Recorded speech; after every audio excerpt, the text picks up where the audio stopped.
This is Group 1's presentation for the assigned PowerPoint presentation.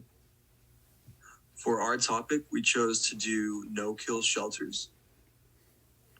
Once again, this is for Group 1, and Group 1 consists of Nayeli, Sydney, and Kyle. This is once again for Animal Science 67, Animals and Society. And this was recorded on May 3rd, 2023.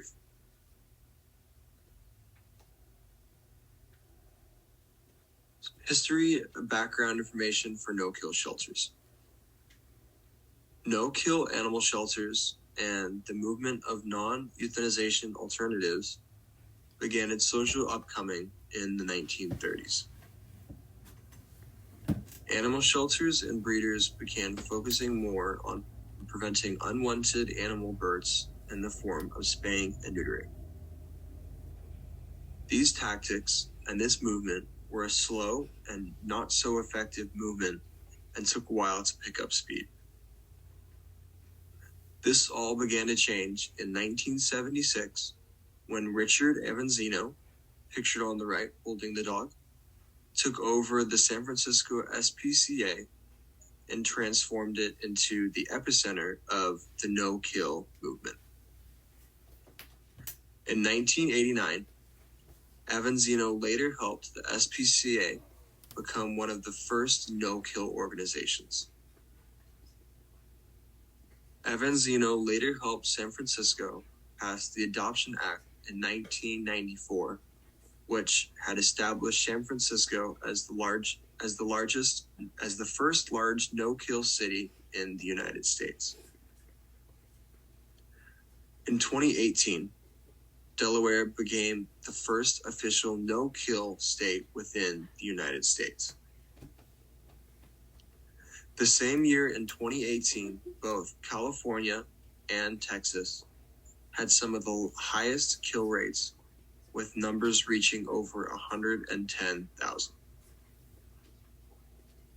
We are gradually making progress though, as back in 2011, 2.6 million animals were euthanized, whereas in the same year of 2018, a much lower 1.5 million were euthanized.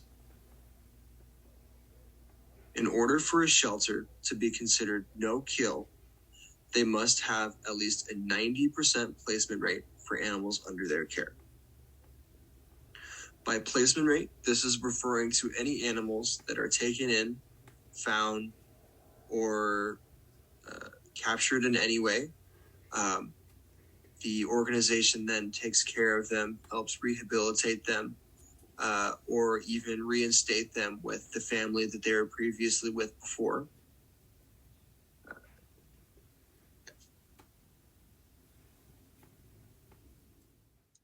So, in this slide, I'll be talking about the ethical aspects of no-kill shelters. So, compassion and mercifulness is the main drive for no-kill shelters when dealing with animals that are unwanted.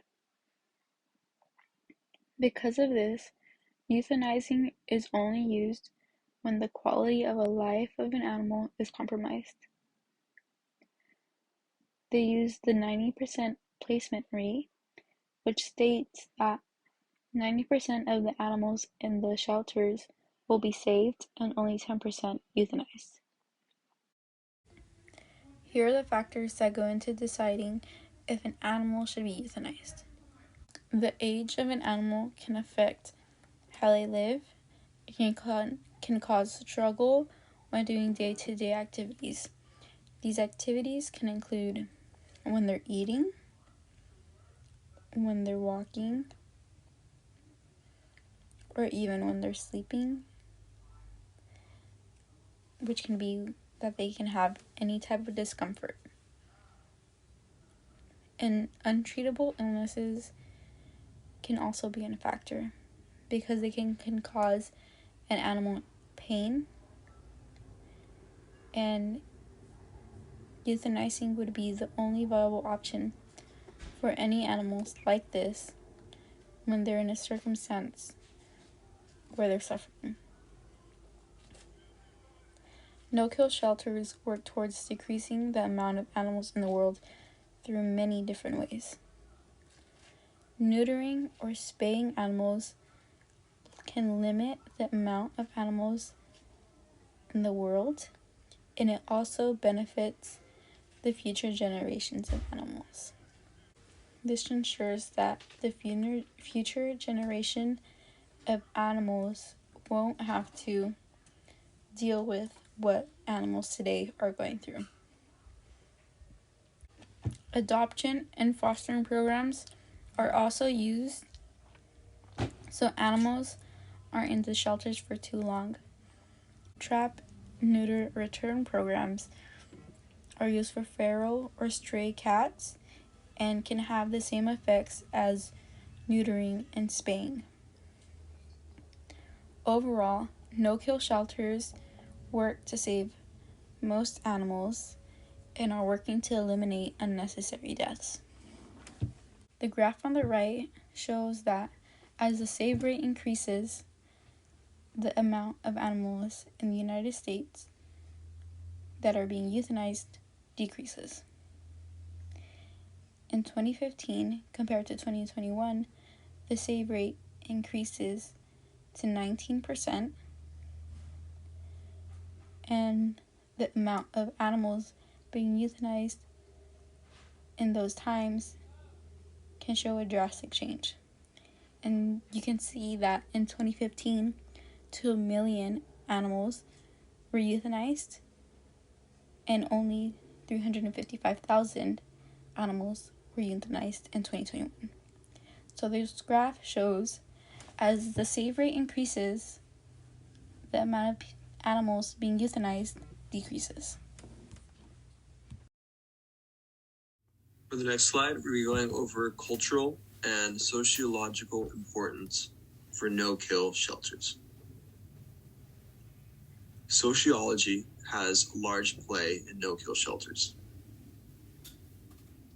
Animals play a huge part in our personal and social lives, just as sociology goes over very much different aspects of our personal and social lives. And another big part of this is just about everyone has at least one type of pet or animal in their home.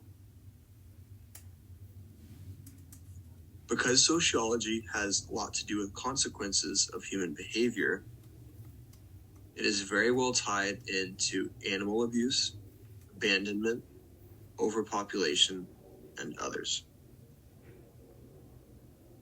The cultural importance is more of an ethics thing. Although it is painless and technically harmless to perform euthanasia, there are other options. No-kill shelters are a positive alternative to these things. Some of these reasons are listed below. One of these first being that it helps rehome animals who are being treated or taken care of improperly. It takes in abandoned animals who have been quite literally left to die.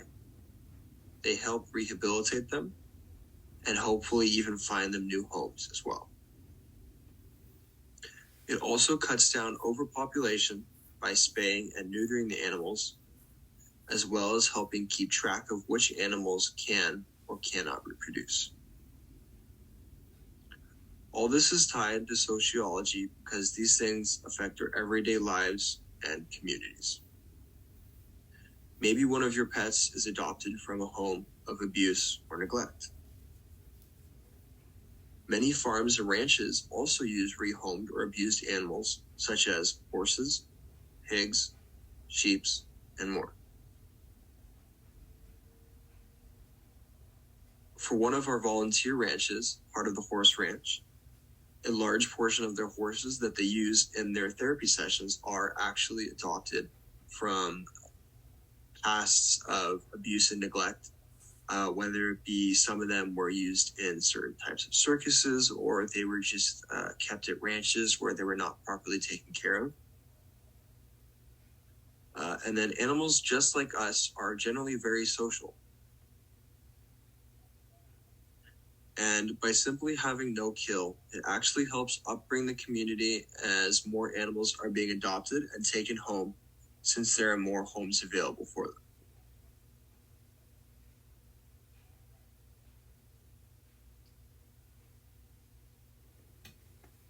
Okay, so moving on to the current events supporting no-kill shelters. Los Angeles has become a no-kill shelter city, and this makes it the largest city in the country that is considered non-kill. Los Angeles' save rate is up to 90.4%, and this is over the 90% rate that is needed to claim a no-kill status.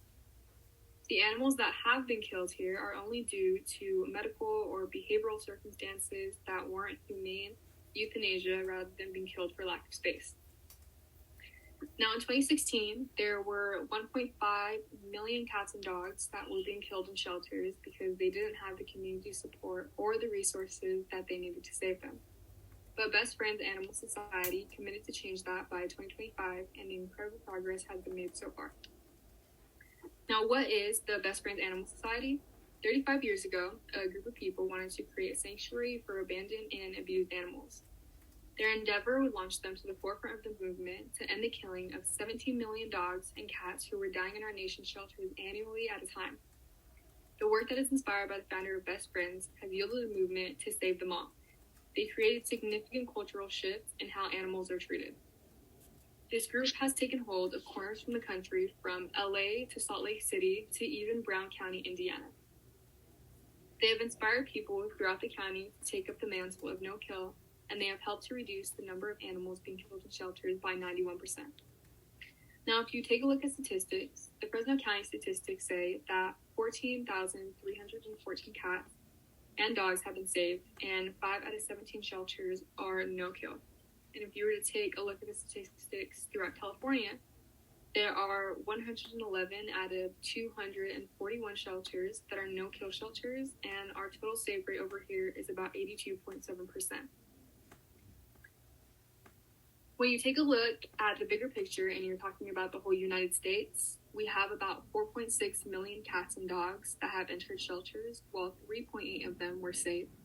And 4,400 is the total number of shelters in the United States, and 52% of those shelters are no-kill. Now, moving on to Delaware. Delaware made history as the first and only no-kill shelter state in the country, according to Best Friends Animal Society. And Brandywine Valley SPCA has a live release rate of 95% for more than 14,000 animals a year that they intake. Now, within Delaware, they intake more than 60% of the animals that are entering shelters, and more than 4 times the next largest shelter. So their policies have had a significant impact on states becoming no-kill. Best Friends Animal Society have helped Delaware become a no-kill state by supporting them with many events. Some of these events include huge adoption events, trap, neuter, and spay programs for cats that otherwise wouldn't be adopted. They also support low-cost veterinary clinics, education programs, and behavioral programs for dogs and cats who need a little bit more support than the rest.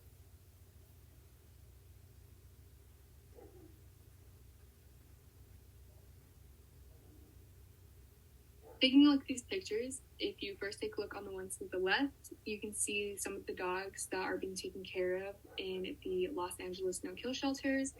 And if you take a look on the right, there are some of the members of the Best Friends Animal Society with their newly adopted dog that they found through Best Friends Animal Society.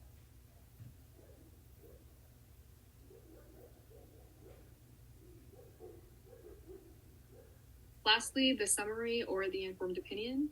Based on all of the information that we were able to gather, I would have to say that I am for no-kill shelters.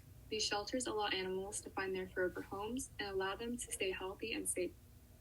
One of the big things that people would argue would be that animals in no-kill shelters are being euthanized because there's never enough room for all of them. But while there's still a chance that animals will be euthanized in these shelters, that chance is very, very slim. The percentage of euthanized animals is 10%, while the other 90% are saved and taken in by loving families. That 10% of animals that are euthanized are those who have untreatable illnesses or are dying because of old age. They are being euthanized because it's what's best for them.